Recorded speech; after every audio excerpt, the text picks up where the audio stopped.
Ve burada tabii bir diğer durumda özellikle Mısır'ın seçilmiş Cumhurbaşkanı'nın özellikle mahkeme salonunda çırpınarak ölmesi ve neticesinde ailesinin bile defnine müsaade edilmemesi de içimizde kanayan bir yaradır. Değerli delegeler, bugün dünyamızda adaletsizliğin en çok yaşandığı yerlerden birisi İsrail işgali altındaki Filistin topraklarıdır. Daha birkaç gün önce sokaktaki masum bir Filistinli kadının İsrail güvenlik güçleri tarafından alçakça öldürüldüğü görüntüler bile vicdanları harekete geçiremiyorsa artık sözün bittiği yerdeyiz demektir. İsrail neresi? Acaba bu İsrail'in toprakları nereleri kapsıyor? 1947'de İsrail neresiydi? Filistin küçülüyor, İsrail büyüyor. Buyurun, İsrail büyüyor, Filistin küçülüyor.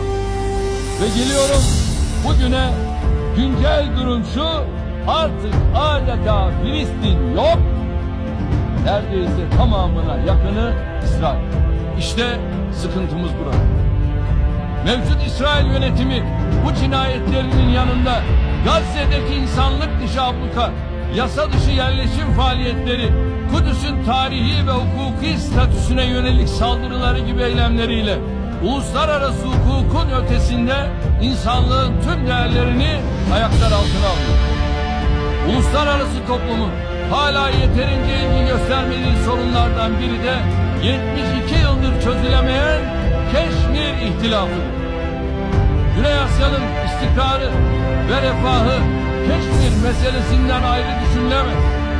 Şu anda Birleşmiş Milletler Güvenlik Konseyi'nin Birleşmiş Milletler'in almış olduğu karara rağmen Keşmir adeta abluka altında ve 8 milyon insan Keşmir'den ne yazık ki dışarı çıkamıyor. Keşmirlilerin Pakistanlı ve Hintli komşularıyla birlikte güvenli bir geleceğe bakabilmeleri için buradaki sorunun çatışma değil, adalet ve hakkaniyet temelinde diyalogla çözümü şarttır. Dünyanın bigane kaldığı konulardan biri de Müslüman Rohingyaların karşı karşıya oldukları insanlık trajedisidir. Afganistan'da yaklaşık 40 yıldır kesintisiz süren işgaller, çatışmalar ve terör faaliyetleri küresel düzeyde sorunlara yol açmıştır. Artık bu kadim coğrafyanın huzura ve güvenliğe kavuşmasının vakti gelmiştir. Uluslararası toplum olarak hep birlikte bu konuda sorumluluk üstlenmeli, çaba göstermeliyiz. Değerli delegeler, günümüzde küresel barış ve huzura en büyük tehditlerden biri de ırkçı, yabancı düşmanı, ayrımcı ve İslam karşıtı eğilimlerdeki yükseliştir. Müslümanlar nefret söylemine, kutsal değerlerine hakarete,